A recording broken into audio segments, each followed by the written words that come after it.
একজন অসুস্থ স্ত্রী মারা যাবে জেনে সে তার স্বামীকে জিজ্ঞেস করলো, আচ্ছা আমি মারা যাওয়ার পর কতদিন পরে তুমি আরেকটা বিয়ে করবে?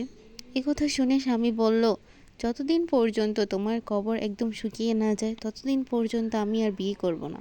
স্ত্রী বলল, আচ্ছা আমার মাথা ছুঁয়ে কথা দিতে পারবে? স্বামী বলল, আরে পাগলি, আমি তোমাকে ছুঁয়ে কথা দিলাম।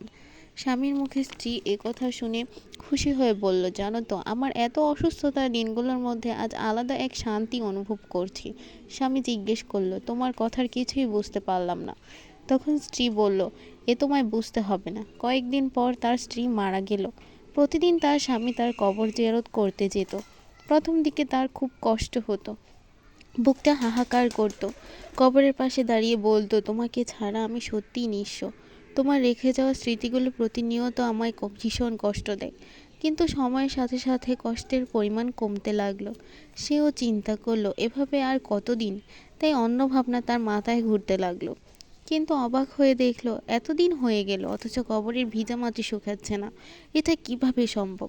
একদিন কবরের পাশ দিয়ে স্বামী হেঁটে যাওয়ার সময় দেখলেন তার শালা বোনের কবরের দিকে একটি বালতি নিয়ে যাচ্ছে। সে অবাক হয়ে প্রশ্ন করল, কী রে, হাতে বালতি নিয়ে কই যাস?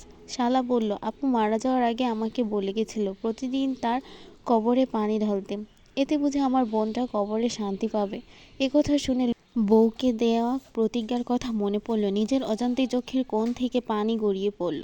লোকটি ভাবছে, স্ত্রীর ভালোবাসা আসলেই অদ্ভুত। তার গভীরে না গেলে কখনোই তা অনুভব করা সম্ভব নয়।